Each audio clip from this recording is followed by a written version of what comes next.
ಕರ್ನಾಟಕದ ನೂತನ ಮುಖ್ಯಮಂತ್ರಿಯಾಗಿ ಸಾರಥ್ಯ ವಹಿಸಿಕೊಳ್ಳುತ್ತಿರುವ ಕೆಪಿಸಿಸಿ ಅಧ್ಯಕ್ಷ ಡಿಕೆ ಶಿವಕುಮಾರ್ ದೇಶದ ಅತ್ಯಂತ ಶ್ರೀಮಂತ ಮುಖ್ಯಮಂತ್ರಿ ಎಂಬ ಹೆಗ್ಗಳಿಕೆಗೆ ಪಾತ್ರರಾಗಲಿದ್ದಾರೆ.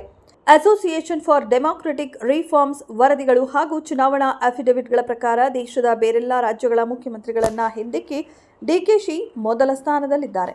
ಕಳೆದ ವಿಧಾನಸಭಾ ಚುನಾವಣೆಯ ಅಫಿಡವಿಟ್ನಲ್ಲಿ ಡಿಕೆಶಿ ಸುಮಾರು 1413 ಕೋಟಿ ರೂಪಾಯಿ ಮೌಲ್ಯದ ಒಟ್ಟು ಆಸ್ತಿಯನ್ನು ಘೋಷಿಸಿಕೊಂಡಿದ್ದರು.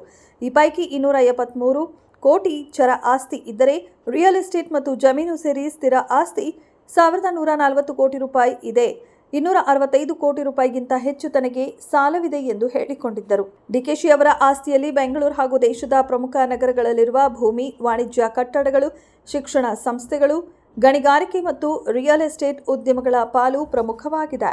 ಆಂಧ್ರಪ್ರದೇಶದ ಮುಖ್ಯಮಂತ್ರಿ ಎನ್ ಚಂದ್ರಬಾಬು ನಾಯ್ಡು ಅವರ ದೇಶದ ಅತ್ಯಂತ ಶ್ರೀಮಂತ ಮುಖ್ಯಮಂತ್ರಿಗಳ ಸಾಲಿನಲ್ಲಿ ಸದ್ಯ ಅಗ್ರಸ್ಥಾನದಲ್ಲಿದ್ದಾರೆ. 2024ರ ವಿಧಾನಸಭೆ ಚುನಾವಣೆಗೂ ಮುನ್ನ ಚಂದ್ರಬಾಬು ನಾಯ್ಡು ಅವರು ಒಟ್ಟು 931 ಕೋಟಿ ರೂಪಾಯಿ ಆಸ್ತಿ ಘೋಷಣೆ ಮಾಡಿಕೊಂಡಿದ್ದರು.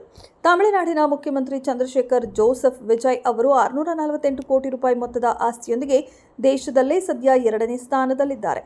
ದೇಶದ ಶ್ರೀಮಂತ ಶಾಸಕರ ಪಟ್ಟಿಯಲ್ಲಿ ಮಹಾರಾಷ್ಟ್ರದ ಘಾಟ್ ಕೋಪರ್ ಪೂರ್ವ ವಿಧಾನಸಭಾ ಕ್ಷೇತ್ರದ ಶಾಸಕ ಪರಾಗ್ ಶಾ ಮೊದಲ ಸ್ಥಾನದಲ್ಲಿದ್ದಾರೆ. ಅವರು 2024ರ ಚುನಾವಣೆಗೂ ಮುನ್ನ ಬರೋಬ್ಬರಿ 3,383 ಕೋಟಿ ರೂಪಾಯಿ ಆಸ್ತಿ ಘೋಷಿಸಿಕೊಂಡಿದ್ದರು.